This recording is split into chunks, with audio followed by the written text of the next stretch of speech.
ఈ 3 ముళ్ళకి ఒక అర్థం ఉంటుంది, ఒకరికి అర్థంగా అవుతుంది.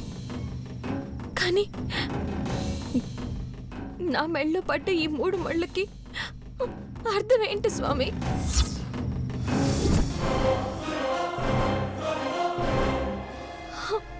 ఏ అర్థం లేని జీవితంలా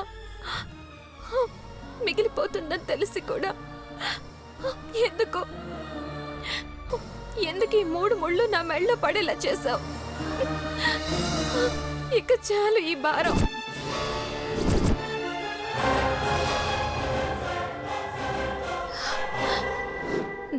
తాళిబొట్టు గురించి అమ్మ అంత గొప్పగా చెప్పింది.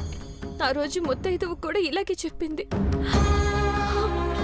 తీస్తే ఏ రకమైన కీడు జరుగుతుందో ఏంటో. ఏం చెయ్యాలి?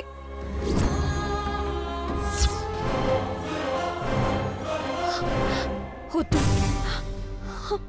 ఈ తాళిబొట్టు వల్ల మానసి మధులకి ఎలాంటి సమస్య రావడానికి వీల్లేదు. ఈ తాళిబొట్టు తీసేయాలి. భగవంతుడా, దీనివల్ల ఏ కీడు జరిగినా అది నాకే జరిగేలా చూడు. మధు మానసిలు క్షేమంగా ఉండాలి.